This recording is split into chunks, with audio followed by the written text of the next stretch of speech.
मनु जी, अब जो मैं आपसे सवाल करने जा रही हूँ वो आपके इष्ट देव कृष्ण जी के विषय में है। जी। कहा जाता है कि उनके 16,108 रानियां थीं। हम्म। क्या आपको लगता है ये कहीं से भी तर्कसंगत है और ये संभव हो सकता है? अब देखिए, पुराण काल में, माइथोलॉजी में संभव असंभव जैसी बातों पर तो हम नहीं जाएंगे, क्योंकि जी। बहुत सारी बातें ऐसी हैं जिनको हमारा बुद्धि विवेक बिल्कुल भी मानने को तैयार नहीं होता, लेकिन बातें लिखी हुई हैं। पर कृष्ण के संबंध में यहाँ पर जो प्रश्न आपने पूछा है, उसका तो उत्तर है। जी, अच्छा। उसका उत्तर ये है कि एक जगह पड़ती है प्राग ज्योतिषपुर, जी, जी। जिसमें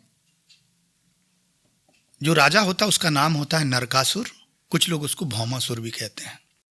उसका एक मित्र होता है और सेनापति भी होता है, मुर नाम का राक्षस, जिसके 6 पुत्र होते हैं। क्या नाम बताया आपने? मोर। मुर। मोर। 6 पुत्र होते हैं और 6 पुत्र बड़ा पराक्रमी और बहुत, मतलब आप कहेंगे जिसको कि क्रूरतम। तो ये सब मिलकर इन्होंने अपनी एक सत्ता बना के रखी थी।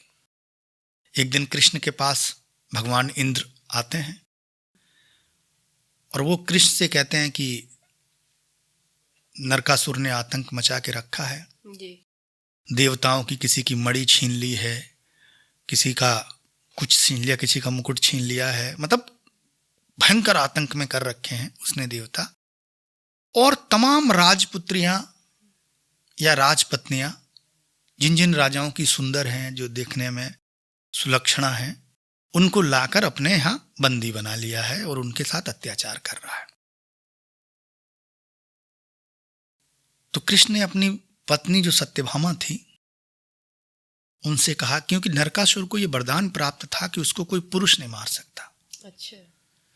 तो सत्यभामा को लेकर सारथी बनाकर कृष्ण लेकर आए और युद्ध लड़ा गया। बहुत जोरदार युद्ध हुआ, कई दिनों तक युद्ध चला, जिसमें मुर और उसके 6 पुत्र मारे गए। नरकासुर से मल्ल युद्ध भी कृष्ण का हुआ और सत्यभामा की सहायता से कृष्ण ने उसका वध कर दिया। उसके पुत्र भगदत्त को प्रागज्योतिषपुर की गद्दी दे दी। अब वो जो 16,100 स्त्रियां बंदी थीं, उनको कृष्ण ने छुड़वा दिया और कहा कि जाओ, अब तुम लोग मुक्त हो। तो उन्होंने कहा, हम कहाँ जाएं? तो कृष्ण ने कहा, अपने अपने घर जाओ, तुम जिस देश से, जिस राजा के यहां से आई हो वहां जाओ।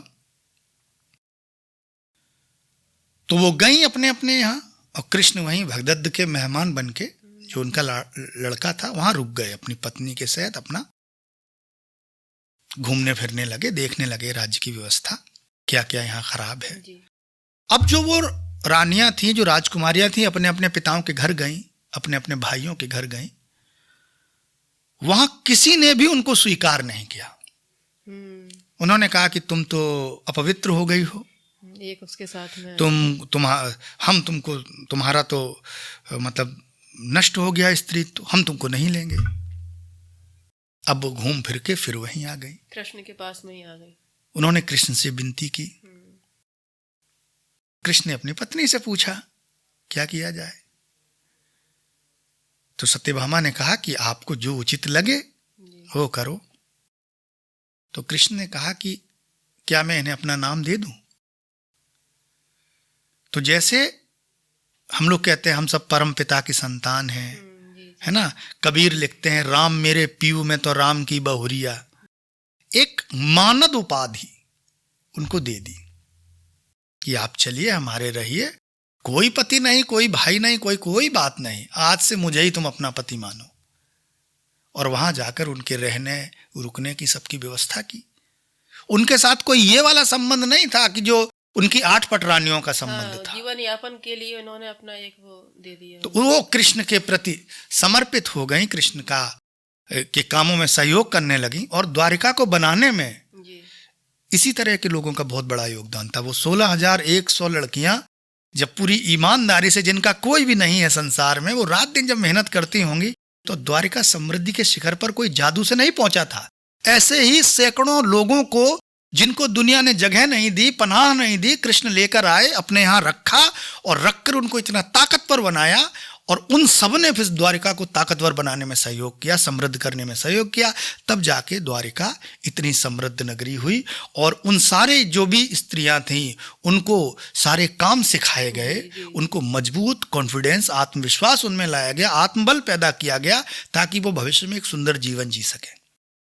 इसलिए जो 16,108 रानियां जोड़ी जाती, वो 16,100 वो रानियां हैं जिनका कृष्ण से कोई पत्नी वाला संबंध नहीं था, लेकिन फिर भी वो ये मानने जाती, वो ऐसे नहीं थी जैसे किसी के हरम में बंदी हो या वो नरकासुर बंदी रखे, उस तरह का कुछ भी नहीं था।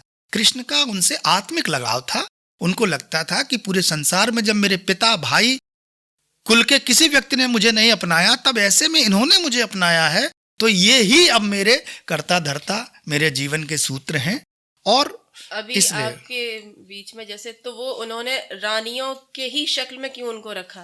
वो चाहते तो बहन की शक्ल में भी रख सकते थे, मतलब किसी और रिश्ते के संबंध के। ये तो स्त्रियों का मतलब जो वो स्त्रियां थी, ये स्त्रियों की मांग थी। अच्छा, उनका ये कृष्ण नहीं कहते। तो वो जब किसी के सगे भाई ने उनको स्वीकार नहीं किया, जी जी जी, वो उनको नाथ कह रही थी, वो उनको एज ए उद्धारक के रूप में देख रही थी। तो वो उनको नाथ कह रही थी कि आप अपना स्वामी उन्होंने। तो उनकी जो 8 पटरानियां हैं कृष्ण की, तो रास लीला हुई थी, वो तब इस तरह से उन्होंने सबके साथ में किया था, जब से ये नहीं, रास तो द्वारिका में कॉन्सेप्ट ही नहीं था। रास उनका वृंदावन का कॉन्सेप्ट था, गोकुल का कॉन्सेप्ट था। ये कभी भी द्वारिका का कॉन्सेप्ट नहीं था कि द्वारिका में रास लीला होती थी। द्वारिका में कृष्ण एक बहुत जिम्मेदार, मतलब एक संरक्षक के रूप में रहे, और पूरी द्वारिका को बनाने में शुरू से लेकर आखिरी तक उनका एक बड़ा योगदान था। लेकिन इस रानियों ने अपना खुद स्वामी माना उन्हें। बिल्कुल, ये कहना का अभी आप जैसे किसी संत के आश्रम में जाएं तो आप ये कहेंगे, सब लोग उनको स्वामी बोलते हैं संत को, कि हम तो, मेरे तो ये भगवान हैं, है ना। वो उनको भाई और चाचा और ताऊ क्यों नहीं मानती? क्योंकि ये एक आस्था की बात है कि उनको लग रहा था ये मेरे उद्धारक। और उस समय ये क्षत्रिय धर्म था। ये होता था कि अगर कोई भी राजा किसी भी स्त्री को मुक्ति देता था तो वो ही उसको अपना पति के रूप में मान लेती थी। तो वो 16,100 जो है वो इस आधार पर वहां पर गई, ना कि इस आधार पर कि कृष्ण उनके साथ मतलब रमण विहार कर रहे हैं, रास लीला, ऐसा नहीं था। ये मतलब एक तरह से गलत धारणा है, और ये कुतर्क देकर अपने कुकर्मों को बचाने का प्रयास करते हैं लोग। अच्छा, चलिए, आपने एक बहुत सीधे सच्चे शब्दों में इतनी अच्छी व्याख्या की, जो लोग ये सोच भी रहे होंगे तो उनकी शंका का समाधान आपने किया। आपका बहुत बहुत धन्यवाद। जी।